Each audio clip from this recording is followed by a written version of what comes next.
Hello guys, কেমন আছেন সবাই? আশা করি সবাই অনেক অনেক ভালো আছেন। তো স্বাগতম আপনাকে মুভি ঘুর চ্যানেলে। আজকে আমরা এক্সপ্লেন করব রিসেন্টলি মুক্তি পাওয়া ক্রাইম থ্রিলার সিরিজ অ্যাডোলেসেন্স। শুরুতেই দেখানো হয় ১৩ বছর বয়সী জেমি মিলার, যাকে তার সহপাঠী কেটিকে খুন করার অভিযোগে ভোরবেলায় তার বাড়ি থেকে গ্রেফতার করা হয়। তার বাবা মা বুঝতে পারে না কি হচ্ছে এসব। জেমি ভয়ে কাঁদতে থাকে। পুলিশ স্টেশনে নিয়ে যাওয়ার জন্য গাড়িতে তোলা হয়। জেমির বাবা অ্যাডি মিলার বলে ভয় না পেতে, সে আসছে। জেমি সারা রাস্তা কাঁদতে থাকে আর বলে আমি কিছু করিনি। স্টেশনে আসার পর একজন অফিসার জেমিকে জিজ্ঞেস করে লয়ার লাগবে তোমার? জিমি বলে এসব আমি জানি না, বাবার সাথে কথা বলুন। জেমিকে একটা সেলে নিয়ে যাওয়া হয়। পুলিশ অফিসার, যার নাম লুক, জেমির বাবাকে বলে আপনাদের ফ্যামিলি লয়ার আছে? জেমির বাবা বলে না নেই। লুক বলে তাহলে আমরা প্রোভাইড করব। লুক বলে জেমিকে জিজ্ঞাসা করার সময় একজন সেখানে থাকতে পারবে। জেমির বাবা বলে সে সেখানে থাকবে। নার্স জেমিকে জিজ্ঞাসা করে তাকে কেন এখানে আনা হয়েছে, লয়ার লাগবে কিনা, আর সে সেখান থেকে চলে যায়। জেমি তার বাবাকে বলতে থাকে আমি কিছু করিনি। জেমির বাবা বলে তুই আমার ছেলে, তুই এরকম কিছু করতে পারিস না। লয়ার জেমির বাবাকে জিজ্ঞেস করে ছেলের আচরণে কি কোনো পরিবর্তন দেখেছেন? জেমির বাবা বলে না। লয়ার লুকের সাথে কথা বলে জানতে পারে জেমিকে হত্যার অভিযোগে গ্রেফতার করা হয়েছে। লুক লয়ারের সব প্রশ্নের উত্তর না দিয়ে চলে যায়।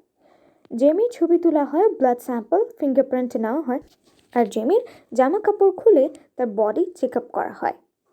লয়ার জেমিকে বলে জিজ্ঞাসাবাদ করার সময় তুমি শুধু বলবে নো কমেন্ট।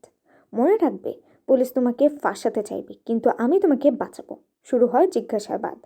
লুক বলে অডিও এবং ভিডিও রেকর্ড করা হবে। লুক জেমিকে জিজ্ঞেস করে কাল রাতে তুমি কোথায় ছিলে? জেমি বলে নো কমেন্ট। লুক জেমির বন্ধুদের নাম জানতে চায়। জেমি বলে নো কমেন্ট। লুক বলে সব প্রশ্নের উত্তরে নো কমেন্ট বললে তুমি বিপদে পড়বে। এরপর লুক জেমি ইনস্টাগ্রামে পোস্ট করা কিছু ছবি দেখায়, যেখানে সে মেয়েদের নগ্ন ছবি পোস্ট করেছিল। লুক ছবিতে থাকা মডেলদের নাম জানতে চায়। জেমি বলে সে কারোর নাম জানে না, ভালো লেগেছিল তাই পোস্ট করেছি। লুক বলে তোমার গার্লফ্রেন্ড আছে? জেমি বলে নেই। এরপর লুক জেমির কিছু বন্ধুর ছবি দেখায় আর নাম জানতে চায়। জেমি বলে একজন টমি আর একজন রায়ান। লুক বলে কাল রাতে তুমি ওদের সাথে ছিলে? জেমি বলে নো কমেন্ট। লুক বলে কাল রাতে অফিসাররা ক্রাইম সিনে একটি জুতা পায়, এটি কি তোমার? জেমি বলে ছবি দেখায় বলা যায় না। লুক বলে তোমার নাইট শো আছে? জেমি বলে হ্যাঁ আছে। লুক বুঝতে পারে ক্রাইম সিনে পাওয়া জুতাটা জেমির। লুক জেমিকে আরও অনেক প্রশ্ন করে, কিন্তু জেমি ঠিকঠাক জবাব দিতে পারে না। লুক কেটি ছবি দেখিয়ে বলে ওকে চিনতে পারো? জেমি বলে হ্যাঁ, কেটি আর আমি একসাথেই পড়ি। লুক বলে কেন তুমি কেটিকে মেরেছ? জেমি অনেক ঘাবড়ে যায় আর বলে আমি কিছু করিনি। তখন লুক কাল রাতে সিসিটিভি ফুটেজ দেখায়। জেমি কেটির পিছু নিচ্ছিল। একটু পর জেমি আর কেটি লড়াই করে। কেটি জেমিকে ধাক্কা দিয়ে ফেলে দেয়। জেমি উঠে কেটির মুখে গলায় 7বার ছুরি দিয়ে আঘাত করে। সিসিটিভি ফুটেজ দেখার পর আমরা বুঝতে পারি জেমির বাবার উপর দিয়ে কি যাচ্ছে। জেমি ও তার বাবা দুজনেই কাঁদতে থাকে। জেমির বাবা বলে কি দরকার ছিল এসব করার? লুকার হেডে জেমি স্কুলে যায় মার্ডার করা চাকুটা খুঁজতে। জেমির বন্ধু রায়ান ও টমিকে দেখানো হয়, তারা চাকুর ব্যাপারে কথা বলছিল। কেটি বেস্ট ফ্রেন্ড জেড তাকে জিজ্ঞাসা করা হয় জেমি আর কেটি সম্পর্ক কেমন ছিল। জেমি কেন কেটিকে মারলো? সে বলে আমি এসব কিছু জানি না বলে বেরিয়ে যায়। লোক জেমি ক্লাসে যেয়ে বলে কেটি মার্ডার সম্পর্কে কেউ কি কিছু জানো কিনা। এই ব্যাপারে কেউই গুরুত্ব দিচ্ছিল না। তখনই বেল পড়ে যায়, সবাই বাইরে চলে আসে। কিন্তু তখনই কেটির বান্ধবী জেড রায়ানকে মারতে শুরু করে আর বলে তুই আমার বান্ধবীকে মেরে ফেলেছিল। এটা দেখে লুক রায়ানের সাথে কথা বলে। রায়ান বলে এ ব্যাপারে সে কিছুই জানে না। চাকুর কথা বলে সে নানান বাহানা দিয়ে চলে যায়।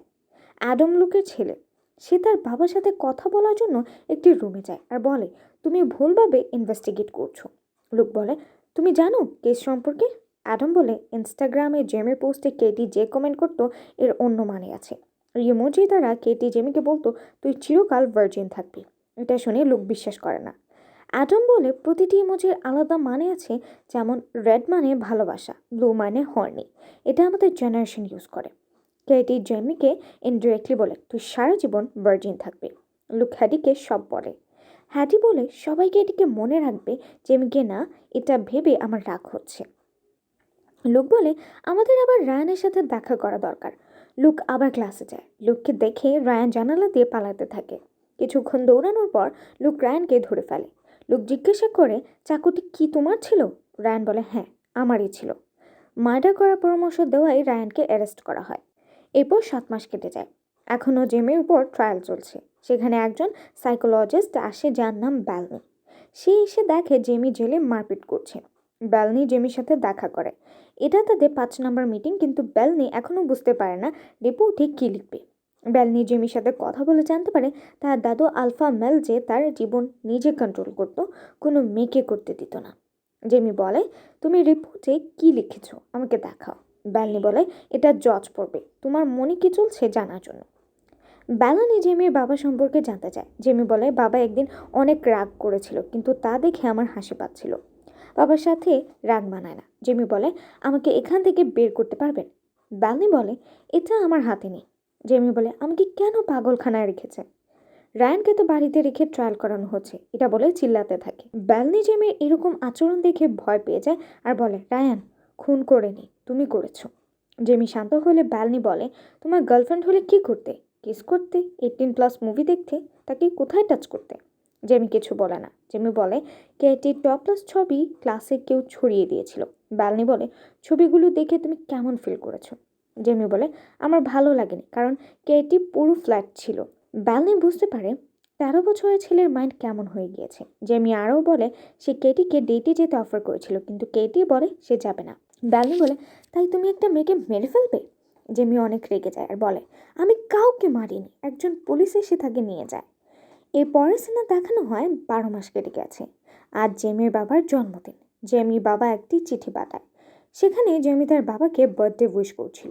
তখনই জেমির বোন লিজা এসে বলে তাদের গাড়িতে কেউ কিছু লিখেছে। জেমির বাবা সেখানে গিয়ে দেখতে পায় নন্স লেখার, যার মানে জেমির পরিবারকে গালি দেওয়া হয়েছে। এটা দেখে অ্যাডি মিলার অনেক রেগে যায়। অ্যাডি মিলার বুঝতে পারে এসব হচ্ছে করে লেখা হয়েছে, কারণ পুরো এলাকায় জেমি ফেমাস ছিল। সবাই জানতো জেমি একজন মার্ডারার। জেমির বাবা মনে করে সেদিন যদি জিজ্ঞাসাবাদ করার সময় তার মার সাথে থাকতো, তাহলে আজ হয়তো জেমি বাইরে থাকতো। এরপর জেমির বাবা জেমির রুমে যায় আর কাঁদতে থাকে। জেমির পুতুলে কিস করে আর সেখান থেকে চলে আসে। আর এখানেই শেষ হয় অ্যাডোলেসেন্স।